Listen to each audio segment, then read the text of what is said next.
The five-member panel, which will be tasked with getting to the bottom of the LMCS Paria Fuel Trading Company incident, which left 4 divers dead, has been named.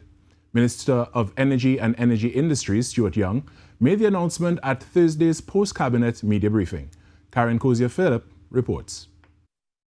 Energy Minister Stuart says the 5-member panel, which is completely independent, will have 45 days to complete their investigation and report back to the Ministry of Energy and Energy Industries. The chairman will be Mr. Shiv Sharma, an attorney at law of about 18 years in practice. He will chair the committee. The next professional will be Mr. Gregory Wilson, who has over 25 years in the oil and gas industry and is a professional subsea specialist. And he spent a great part of his career there also doing diving in oil and gas facilities, deepwater diving in oil and gas facilities. 2 representatives from oil giants BP and Shell and energy expert Eugene Tia will round out the panel. Minister Young says the panel will be asked to examine 11 areas during their investigation. This includes looking at the scope of works by Paria for the job and whether Paria and LMCS employed sufficient safety measures to ensure the safety of its contracted employees, property, and the prevention of the incident.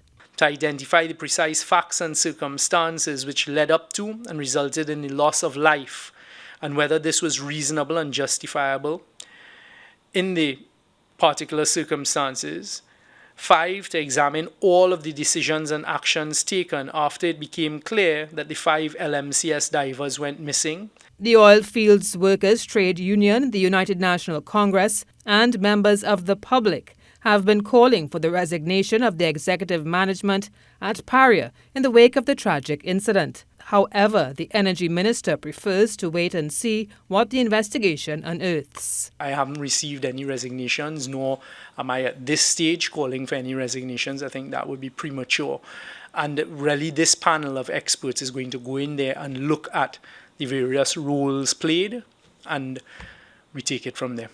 On February 25th, Christopher Boudram, Faisal Kurban, Rishi Nagasar, Yusuf Henry, and Kazem Ali Jr. were trapped in a 30-inch pipeline offshore in Pointe-à-Pierre. Boudram was the only man to make it out alive. Cozier Phillip, TTT News.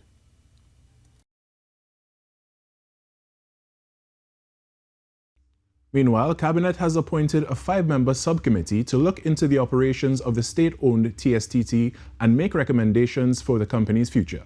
The subcommittee will be chaired by the Minister of Planning and Development, Camille Robinson-Regis, and will include the Minister of Public Utilities, Marvin Gonzalez, the Minister of Digital Transformation, Hassel Bacchus, the Minister of Finance, Colum Imbert, and Minister in the Office of the Prime Minister, Stuart.